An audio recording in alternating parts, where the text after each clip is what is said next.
देखने में यह ट्रक किसी छोटे से पहाड़ जैसा लग रहा है, लेकिन असल में यह सामान से लदा हुआ एक भारी भरकम ट्रक है। सामान ट्रक की बॉडी से 2 मीटर से भी ज्यादा ऊपर निकल चुका है।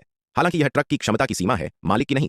ज्यादा सामान लोड करने के लिए मालिक ने खुद ट्रक की बॉडी को ऊंचा करने का काम किया है और इस बार वह अपने बेटे को भी यह हुनर सिखा रहा है ताकि उसकी कारीगरी आने वाली पीढ़ी तक पहुंच सके। ट्रक की बॉडी को ऊंचा करने की प्रक्रिया देखने में जटिल लगती है, लेकिन असल में हर चीज को बड़ी समझदारी से तैयार किया गया है। सबसे पहले बॉडी के किनारों पर लगे स्टैंड को बाहर की तरफ मोड़ा जाता है, जिससे ट्रक में ज्यादा सामान रखने के लिए अतिरिक्त जगह मिल सके।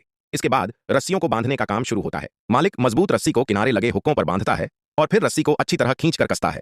इसके बाद एक लंबी रस्सी को बाहर की तरफ क्रॉस करके बांधा जाता है, जिससे पूरे किनारे को अतिरिक्त मजबूती मिलती है। सामान को नीचे से बाहर निकलने से रोकने के लिए पतली रस्सियों को भी सुई की तरह एक दूसरे के बीच से क्रॉस करते हुए बांधा जाता है। इससे ट्रक की पूरी साइड बॉडी के साथ अच्छी तरह चिपक जाती है। दोनों तरफ की तैयारी पूरी होने के बाद मालिक अब सामान लोड करवाने के लिए बाशावा की एक गन्ने से चीनी बनाने वाली फैक्ट्री की ओर निकल पड़ता है। इस बार ट्रक में गन्ने से चीनी निकालने के बाद बचने वाला गन्ने का बगास लोड किया जाना है। फैक्ट्री पहुंचने के बाद सबसे पहले ट्रक को कांटे पर ले जाकर वजन किया जाता है। खाली ट्रक का वजन सुनकर ही हैरानी होती है, यह 22 टन से भी ज्यादा है। पाकिस्तान में पुराने ट्रकों के एक्सल और ब्रिज अक्सर टूटने की एक वजह यह भारी वजन भी हो सकता है। सामान आसानी से लोड करने के लिए फैक्ट्री के कर्मचारी गन्ने के बगास के सामने ट्रैक्टर से एक जगह खाली करते हैं, जिसमें ट्रक की बॉडी आसानी से खड़ी हो सके। ट्रक अभी पूरी तरह रुका भी नहीं होता कि ट्रैक्टर अपना काम शुरू कर देता है।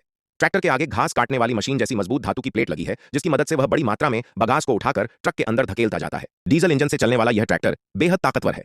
आधे घंटे से भी कम समय में बगास ट्रक की साइड बॉडी की ऊंचाई तक पहुंच जाता है। लेकिन मालिक की मंजिल अभी यहां खत्म नहीं हुई, वह सामान को और ऊंचा भरना चाहता है। अब ट्रैक्टर किनारों के बिल्कुल पास जाकर बगास को दबा नहीं सकता, इसलिए मजदूरों को खुद ऊपर चढ़कर उसे पैरों से दबाना पड़ता है। लेकिन केवल पैर से दबाना काफी नहीं है। मजदूर लंबे लकड़ी के डंडे की मदद से बगास को किनारों की तरफ दबाते और व्यवस्थित करते हैं। काम देखने में बेहद खतरनाक लगता है, क्योंकि बगास काफी नरम होता है और जरा सी लापरवाही में पैर फिसल सकता है। लगभग 1.5 घंटे की मेहनत के बाद ट्रक आखिरकार अपनी क्षमता की सीमा तक भर जाता है। लेकिन मालिक की नजर में अभी भी यह उसकी सीमा नहीं है, बल्कि ट्रक की सीमा है। मालिक मजबूरी में भारी भरकम और थोड़ा डगमगाता हुआ ट्रक लेकर लोडिंग वाली जगह से बाहर निकलता है। अब सबसे जरूरी काम है सामान को रास्ते में गिरने से बचाना।